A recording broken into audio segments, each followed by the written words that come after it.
సృష్టికర్త అయిన దేవునికి కృతజ్ఞత స్తుతులు స్తోత్రములు చెల్లించుచున్నాను. ఈ యొక్క వాక్యం విన్న ప్రతి ఒక్కరికి కూడా ప్రభు పేరట శుభాభివందనములు తెలియజేస్తూ ఉన్నాను. ప్రియమైన సహోదరులారా, ప్రస్తుత దినాలలో మనకు ప్రతి ఒక్కరికి కూడా స్వతహాగా ఒక ఇల్లు అంటూ ఉంటుంది.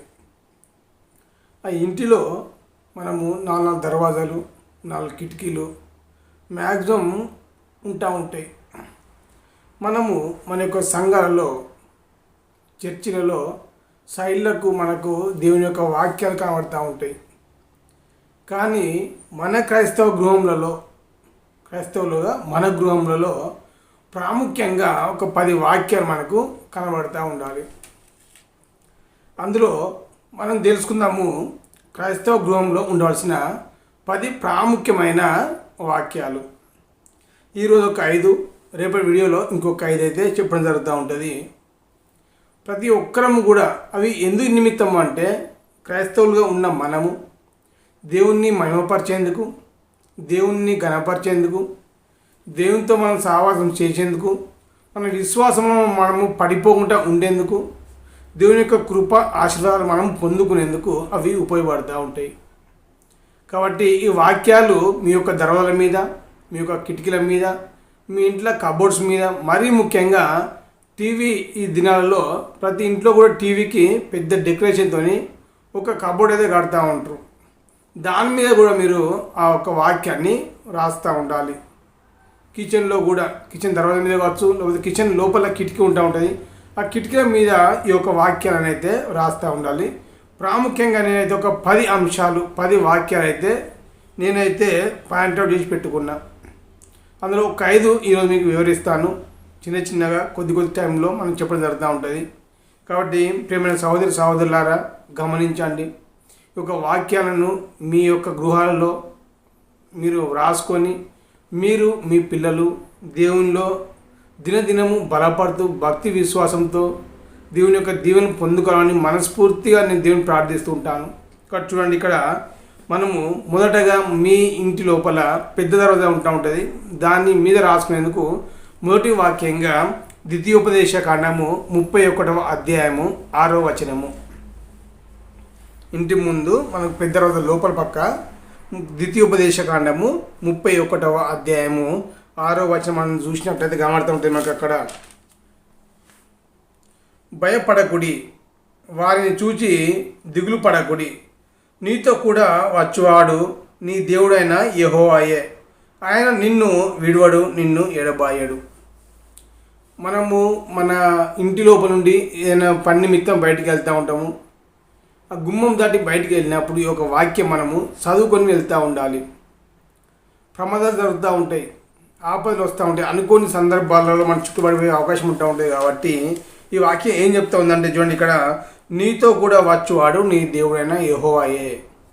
నీతో దేవుడు ఉన్నట్లయితే, మన భక్తి విశ్వాసాన్ని బట్టి మనం దేవునిలో ఎదిగినట్లయితే, మన రాకపోకలందు మనల్ని కాపాడేవాడుగా ఉంటాడు.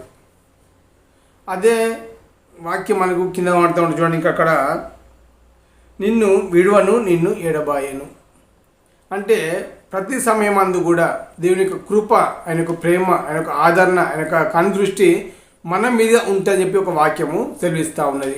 చూడండి, ద్వితీయోపదేశ కాండము 31వ అధ్యాయము 6వ వచనం. మన యొక్క దర్వాజా, పెద్ద దర్వాజా, మెయిన్ దర్వాజా మీద పైన రాసుకుంటూ ఉండండి. పక్కవంటి సందులలో రెండో దర్వాజా ఉంటుంది. మనకు ఆ సందు దర్వాజా చూసినట్లయితే అదే ద్వితీయోపదేశ కాండము 31వ అధ్యాయము 8వ వచనము. చూడండి, ఇక్కడ నీ ముందర నడుచువాడు యెహోవా, ఆయన నీకు తోడయ్యుండును, ఆయన నిన్ను విడువడు, నిన్ను ఎడబాయడు. ఏమంటుందట, మన ముందు, ఇప్పుడు నువ్వు ప్రయాణమై వెళ్తూ ఉన్నావు, నీ వేకి వెళ్తూ ఉంటుంది, మనకన్నా ముందుగా మన దేవుడు మనతో ఉన్నట్లయితే మనకి ఏ ఆపద కూడా జరగదు అని ఇక్కడ వాక్యం సెలవిస్తూ ఉన్నది. ఈ వాక్యాలు ఎందుకంటే మనం వెళ్ళేటప్పుడు వాక్యం మనకు కనబడుతూ ఉంటుంది, మన కంటికి మనం చదువుకొని వెళ్తూ ఉంటాము. ఈ సందు తర్వాత చూసినట్లయితే తర్వాత మీద కూడా మనకు కనబడినట్లయితే మనం వెళ్ళేటప్పుడు ఆ యొక్క వాక్యాలను మనము చదువుకొని ఆలోచన చేసి దేవుణ్ణి ప్రార్థిస్తూ, దేవుని స్తుతించు, ప్రార్థన చేసుకొని బయటకు వెళ్ళే వారంగా మనం ఉంటాం. కాబట్టి మన యొక్క గృహం లోపల ఈ దర్వాజల మీద ఖచ్చితంగా మీరైతే వాక్యాలు అయితే రాసుకుంటూ ఉండండి. మరీ ముఖ్యంగా ఇంటి లోపలనే కాదు, మన హృదయంలో కూడా దేవుని యొక్క ఆలోచనలు ఉంటా ఉండాలి. ఆయన యొక్క తలంపులు, ఆయన యొక్క ఆలోచనలు, మనము ఏ విధంగా జీవించాలి, చెడును విసర్జించి సత్యంలో ఉంటకు నిత్యజీవం పొందుకుంటకు మనం నీతిగా యథార్థంగా జీవించే వారమే ఉండాలని చెప్పి ఒక వాక్యాలు మనకు సెలవిస్తూ ఉంటాయి. కాబట్టి మన హృదయంలో పాటు మన ఇంటి లోపల కూడా వాక్యాలు ఉన్నట్లయితే మనము మన పిల్లలు కూడా ప్రతి దినము వాక్యాలు చూస్తూ ఉంటాం. కాబట్టి మన యొక్క విశ్వాసము బలపడుతూ ఉంటుంది దేవునిలో. దినదినము మనలో భక్తి పెరుగుతూ ఉంటుంది. ఆయన యొక్క సన్నిధిలో మనం ఉన్నట్లయితే ఆయన సహవాసం మనకు బలంగా ఉంటా ఉంటుంది. చూడండి, ఇప్పటికి మనకు 2 వాక్యాలు అయినాయి. 3వ వాక్యంగా మనం చూద్దాం. ఇక్కడ మనకు హాల్లో నుండి బెడ్రూమ్కి దర్వాజ ఉంటా ఉంటాయి కదా, ఆ యొక్క దర్వాజ మీద రాసుకునేందుకు చూడండి. ఇక్కడ మనకు ఇర్మియా గ్రంథము 39వ అధ్యాయము 18వ వచనము, హాల్ నుండి బెడ్రూమ్కి ఎందుకు పోయేటువంటి దర్వాజ మీద రాసుకునేందుకు ఇర్మియా గ్రంథం నుండి 39వ అధ్యాయము 18వ వచనం సార్ చూడండి. ఇక్కడ మనకు కనబడుతూ ఉంటుంది. ఇక్కడ నీవు నన్ను నమ్ముకొంటివి గనుక నిశ్చయంగా నేను నిన్ను తప్పించేదను. మనము దేవుని నమ్మి దేవుని విశ్వసించి ఆయనలో భయం కలిగి భక్తి కలిగి యథార్థంగా మనం జీవించినట్లయితే ఈ వాక్యం ఏం చెప్తా ఉంది అంటే, నీవు నన్ను నమ్ముకొంటివి కనుక నీకు వచ్చే ప్రమాదాల నుండి తప్పిస్తాను. మనకు వచ్చే ప్రమాదాల నుండి మనము రక్షించబడతామని చెప్పి వాక్యము సెలవిస్తూ ఉన్నది. ప్రేమ వాళ్ళారా, ఈ వాక్యాలు ప్రతి దినము కూడా మన గృహం లోపల ఉన్నట్లయితే మనం కానీ మన పిల్లలు కానీ వాటిని దినదినం చదువుతూ ఉంటాము. మన ఆలోచన దేవుని వైపు మలుతూ ఉంటుంది. చెడు నుండి మన ఆలోచన తప్పించబడతా ఉంటుంది. చూడండి, ఇక్కడ 18వ వచనము 39వ అధ్యాయము ఇర్మియా గ్రంథము 18వ వచనం చూడండి. ఇక్కడ నీవు నన్ను నమ్ముకొంటివి కనుక నిశ్చయముగా నేను నిన్ను తప్పించేదను. మనకు వచ్చే ప్రమాదాలు కావచ్చు, మనకు వచ్చే ఆపదలు, మనకు వచ్చే శోధనలు ప్రతిదీ కూడా మనం నుండి దూరం చేస్తే వాక్యం అయితే సెలవిస్తూ ఉన్నది. మొదటిగా పెద్ద దర్వాజకు, 2వ వాక్యము మధ్య దర్వాజకు, 3వ వాక్యంగా మనము హాల్లో నుండి బెడ్రూమ్కి వెళ్ళే దర్వాజకు 3 వాక్యాలు చెప్పడం జరిగింది. 4వ వాక్యంగా చూడండి. ఇక్కడ మనము బెడ్రూమ్ లోపలికి పోయిన తర్వాత అవుట్ సైడ్ మనం వెళ్తా అంటే ముందు సైడ్ ఉంటుంది, వెళ్ళిన తర్వాత లోపల సైడ్ రాసే వాక్యం చూడండి. అది కూడా మనకు కీర్తన గ్రంథం నుండి 138వ కీర్తన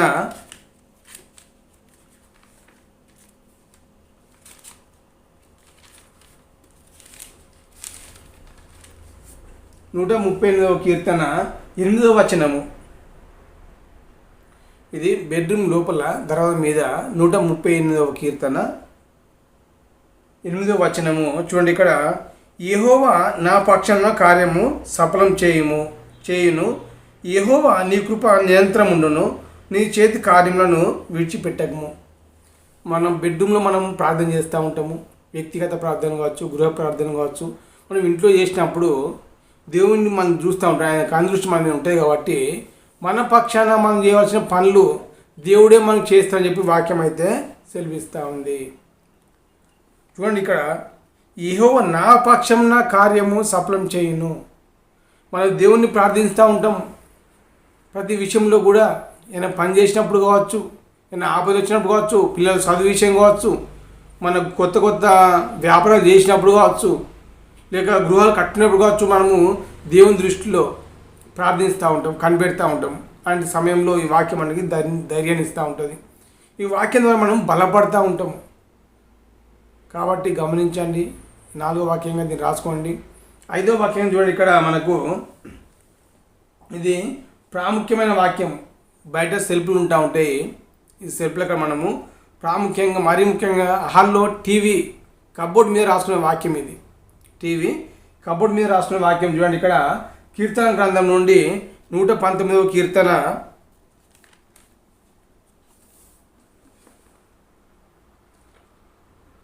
37వ వచనము. కీర్తనలు 119 37వ వచనము. 37వ వచనము టీవీ కబోర్డ్ మీద ప్రతి ఒక్కరు కూడా రాసుకోవాల్సినటువంటి ప్రాముఖ్యమైన మరీ ఇంపార్టెంట్. ఖచ్చితంగా మీరు రాయాలి. మీ పిల్లలకు ప్రతిదినం ఇది చదువుతూ ఉండాలి.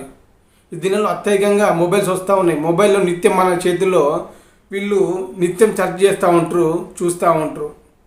కాబట్టి ఇక చూడండి, వ్యర్థమైన వాటిని చూడకుండా నా కన్నులు త్రిప్పివేయము, నీ మార్గంలో నడుచుకుంటకు నన్ను బ్రతికింపుము.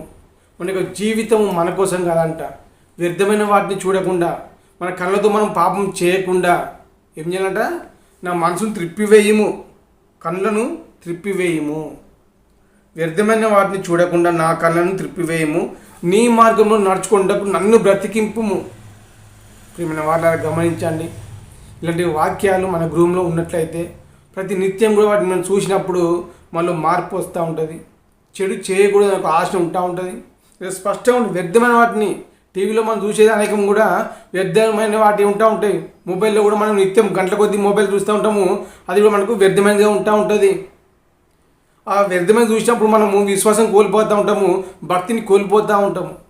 ఇలాంటి సమయాలలో మనం వీటిని కనుక మన గృహంలో రాసుకున్నట్లయితే మనము మన పిల్లలు కూడా టీవీ ఆన్ చేయడానికి ఏం కనబడుతుంది? పైన వాక్యం కనబడుతూ ఉంటుంది. ఆ వాక్యాన్ని బట్టి నువ్వు ఏం చేస్తామంటే ఇమ్మీడియట్గా ఒక ఛానల్ మారుస్తూ ఉంటావు. మనం ఏది వినాలి, ఏది చూడాలనేది మనకు ప్రేరేపణ కలుగుతూ ఉంటుంది వాక్యం విన్నప్పుడు. కాబట్టి గమనించండి, ఈ దినం మనం 5 చెప్పినాము.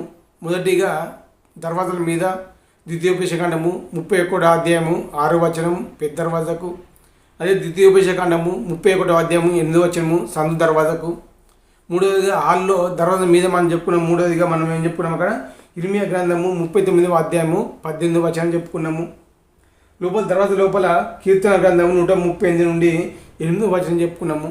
5వ వచనంగా టీవీ మీద రాసుకునేందుకు కీర్తన గ్రంథం నుండి మనము 119వ కీర్తన 37వ వచనంగా చెప్పడం జరిగింది. ప్రియమైన సహోదరులారా, ఈ దినము ఈ 5 ప్రాముఖ్యమైన అంశాలను, వాక్యాలను మీకు తెలియపరచడం జరిగింది.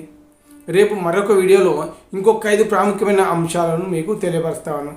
కాబట్టి ప్రతి ఒక్కరూ కూడా ఈ యొక్క వాక్యాలను వినండి, చదవండి, మీ గృహంలో రాసుకోండి. మన చర్చిలోనే కాదు, మన ఇల్లులో కూడా వాక్యం ఉంటా ఉండాలి. మన హృదయంలో వాక్యం ఉంటా ఉండాలి. ఉదయం లేచింది మొదలుకొని సాయంత్రం వరకు కూడా మనం చేసే పనులలో మనము తప్పిపోతూ ఉంటాము. కానీ దృష్టి, ఆలోచన విధానము, హృదయ తలంపులు అన్నీ కూడా మనల్ని ప్రేరేపిస్తూ ఉంటాయి. ఈ వాక్యం మన గృహంలో ఉన్నప్పుడు మనం వచ్చే వాక్యం చూడగానే మన ఆలోచన మారిపోతూ ఉంటుంది, మన భక్తి పెరుగుతూ ఉంటుంది, విశ్వాసంలో బలపడుతూ ఉంటాం. మన పిల్లలు కూడా వాక్యంలో ప్రార్థన ఎదుగుతూ ఉంటారు. ఎందుకంటే వాటిని చూసి అయ్యో ఇది పాపం కదా అని వాళ్ళు తెలుసుకుంటూ ఉంటారు. తల్లిదండ్రులుగా మనమే అందులో జీవించినట్టయితే మన పిల్లలు కూడా అదే విధంగా జీవిస్తూ ఉంటారు. కాబట్టి గమనించండి, మనం పెద్దవారిగా మన పిల్లల్ని ప్రోత్సహించే వారిగా ఉండాలి. మరియు ముఖ్యంగా ఈ యొక్క నడిపించే వాక్యం అనే యూట్యూబ్ ఛానల్ను మీరు చూసిన ప్రతి ఒక్కరు కూడా సబ్స్క్రైబ్ చేసుకోండి, లైక్ చేయండి, షేర్ చేయండి. ఎందుకంటే కొద్దిగా మనము వాక్యాలు పెడతా ఉంటాము. మరి ముఖ్యంగా ఈ యొక్క ఫిబ్రవరి, మార్చి, ఏప్రిల్, మే వరకు ప్రతి శుక్రవారము, శనివారము 2 రోజులు ఉపవాస ప్రార్థన ఉండడం జరుగుతూ ఉంటుంది. విద్యార్థుల కోసము, ప్రతి ఒక్క ఎగ్జామ్ రాసే వారి కోసము, 10th క్లాస్ కానీ, ఇంటర్ కానీ, డిగ్రీ కానీ, ఇట్లా పోటీ పరీక్ష రాసే ప్రతి ఒక్క నిమిత్తము, అదేవిధంగా జేఈ ఎగ్జామ్ రాసేవారి కోసం కావచ్చు, నీట్ రాసేవారి కోసం కావచ్చు, గ్రూపులు రాసేవారి కోసం కావచ్చు, ప్రతి ఒక్క నిమిత్తం మనము ప్రార్థన చేయడం జరుగుతూ ఉంటుంది. మా నిమిత్తం ప్రార్థన చేస్తూ ఉండండి. మీ యొక్క ప్రార్థన సహకార నిమిత్తమై మాకైతే కాంటాక్ట్ అయితే మనం కూడా మిమ్మల్ని గుర్తుంచుకొని ప్రార్థన చేస్తూ ఉంటాము. కాబట్టి ఈరోజు గురించి 5 వాక్యాలను, రేపు చెప్పబోయే 5 వాక్యాలను కూడా 10 ప్రాముఖ్యమైన వాక్యాలు మీ గృహంలో కనుక మీరు రాసి పెట్టుకున్నట్లయితే దేవుని యొక్క కృప, ఆయన యొక్క అనుగ్రహం మనం పొందుతూ ఉంటాము, ఆయన యొక్క ఆశీర్వాదం పొందుకుంటూ ఉంటాము. మన కుటుంబం మొత్తం కూడా దేవునిలో బలపడుతూ ఉంటుంది. కాబట్టి గమనించండి, వాక్యాన్ని చదవండి, అర్థం చేసుకోండి. వాక్య రీతిగా మన పిల్లల్ని ఎదుగుటకు మన వంతుగా మనం ప్రార్థన చేస్తూ ఉంటాము. కొద్ది మాట దేవుడు దీవించును గాక. ఆమేన్.